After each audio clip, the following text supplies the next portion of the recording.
Di sini teh ada antiinflamasi, ada anti pendarahan. Banyak sekali kandungan-kandungan zat kimia untuk stimulan imunisator. Jadi bukan satu gitu dari satu tanaman teh. Cuma yang muncul kan ini obat kanker aja, tetapi dari satu tanaman ini udah luar biasa. Banyak yang bisa dimanfaatkan gitu. Demikianlah awal kecintaan seorang Oday Kodariah kepada tanaman obat. Kisah cinta yang terjadi pada tahun 1991 saat Oday tengah menjalani pengobatan kanker. Siapapun akan merasakan gitu, kalau orang Sunda mah kapaksa gitu ya. Saya harus melakukan ini, tidak ada jalan lain gitu. Jadi saya harus melakukan itu, berarti kan lama.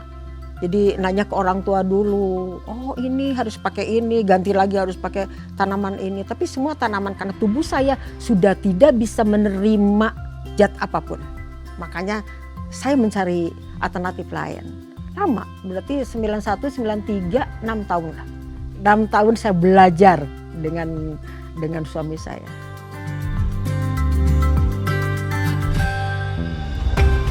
Perlahan, Oday mulai merasakan manfaat dari tanaman obat dalam proses pemulihannya. Hal inilah yang membuatnya mulai menanam sendiri tanaman obat yang dibutuhkan. Perempuan berusia 69 tahun ini kemudian belajar untuk bisa menanam sendiri tanaman tersebut. Halaman rumahnya di kawasan Ciwidey, Kabupaten Bandung, Jawa Barat, menjadi lokasi awal dari eksperimen pembibitan.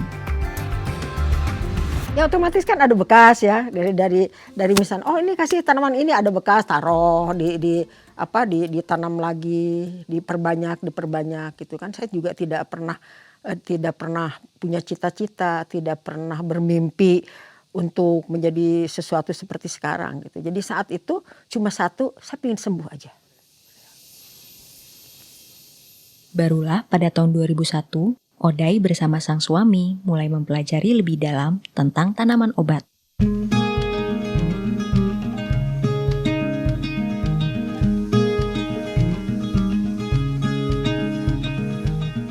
Didorong rasa cintanya, Oday kemudian mulai mengumpulkan sejumlah tanaman obat dari berbagai wilayah di Nusantara.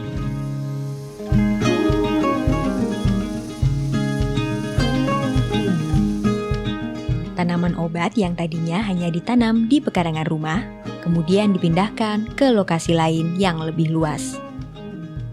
Hingga akhirnya, koleksi tanaman obat milik Oday tersebar di lahan seluas lebih dari 21 hektar. Ya, itu kan dengan sendirinya ya. Jadi saya tidak bermimpi, oh ini harus sebanyak itu. Enggak seperti itu. Seperti air mengalir aja gitu. Tiba-tiba ada rezeki bisa beli ini, terus oh ini butuh ini ditanam ini. Dikasih spirit gitu sama guru saya tuh dikasih spirit. Ayo lakukan. Jadi saya juga kalau berhitung kapan ya memulainya gitu. Di saat saya punya azam aja, di saat saya punya niat. Badan Riset dan Inovasi Nasional menyebut bahwa Indonesia memiliki keanekaragaman tanaman obat potensial. Setidaknya terdapat 50 ribuan jenis tanaman di seluruh dunia. Sebagian besarnya tumbuh di wilayah Indonesia. Sementara itu, Kementerian Kesehatan mencatat 19.000 tanaman diketahui digunakan sebagai ramuan tradisional. 16.000 lebih diantaranya sudah diidentifikasi. Dari jumlah tersebut, lebih dari separuhnya disebut Kementerian Kesehatan memiliki khasiat obat. Sementara, baru 200 jenis saja yang digunakan secara umum sebagai bahan baku pengobatan tradisional. Khasiat tanaman obat masih diyakini sebagai salah satu pilihan pengobatan tradisional di Indonesia.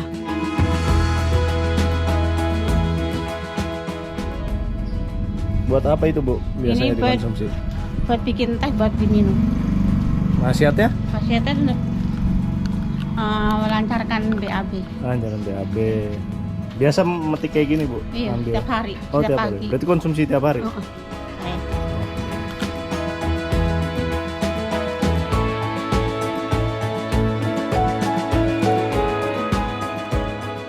Kini setidaknya ada 900 jenis tanaman obat yang ditanam Oday di tempat yang diberi nama Koleksi Tanaman Obat Sari Alam. Sebagian besar dibiarkan tumbuh liar sesuai dengan ekosistem asalnya. Contoh tanaman yang diliarkan sayang, lihat. Jadi mama tuh suka ngambil ini yang untuk obat. Soalnya ide itu kan dari fakta ya. Saya bukan seorang peneliti. Ide itu dari fakta. Oh ternyata tanaman ini tidak boleh dieksploitasi ya. Tidak boleh. Oh ternyata tanaman ini hidupnya yang bagus ini di sini. Yang bagus ini di sini. Setelah saya belajar, oh, ternyata misalnya Centella asiatica itu butuh tidak dengan matahari yang full. Berarti kalau saya pindahkan ke matahari yang benar-benar full dengan segala keindahannya sesuai dengan nafsu kita pingin bikin wah yang indah gitu, kan tidak mungkin ya.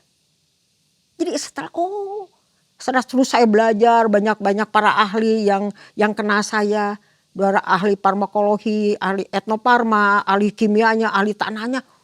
Berarti ini mah di sini habitatnya gitu. Jadi kalau kita sudah belajar ke habitatnya, otomatis saya akan membiarkan kebun tanaman obat itu jadi hutan untuk tanaman obat itu nyaman hidup di sana. Nyaman buat mereka hidup. Nyaman buat tanaman-tanaman tumbuhan yang ada di Indonesia itu hidup di sana. Dan itu akan memberi manfaat yang luar biasa. Berkat upayanya, Oday kemudian mendapatkan anugerah Kapal Taru pada tahun 2018. Saat itu, Oday juga menjadi satu-satunya perempuan dari 9 orang yang menerima penghargaan dari Presiden Republik Indonesia.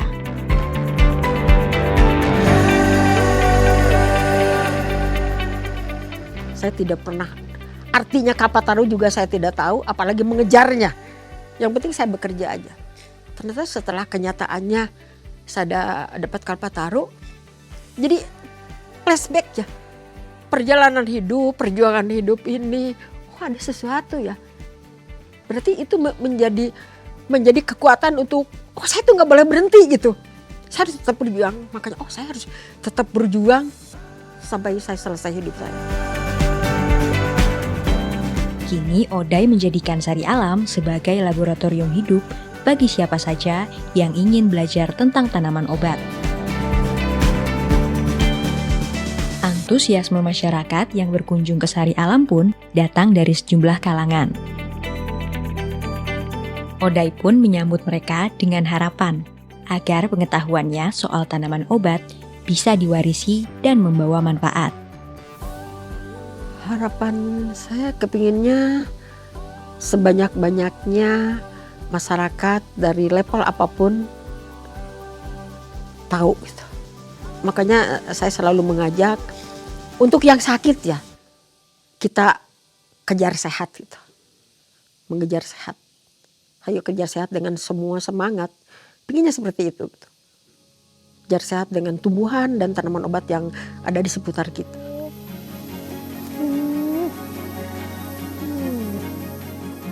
Kegigihan Oday untuk berjuang melawan penyakit yang diderita ternyata membawa manfaat bagi sesama.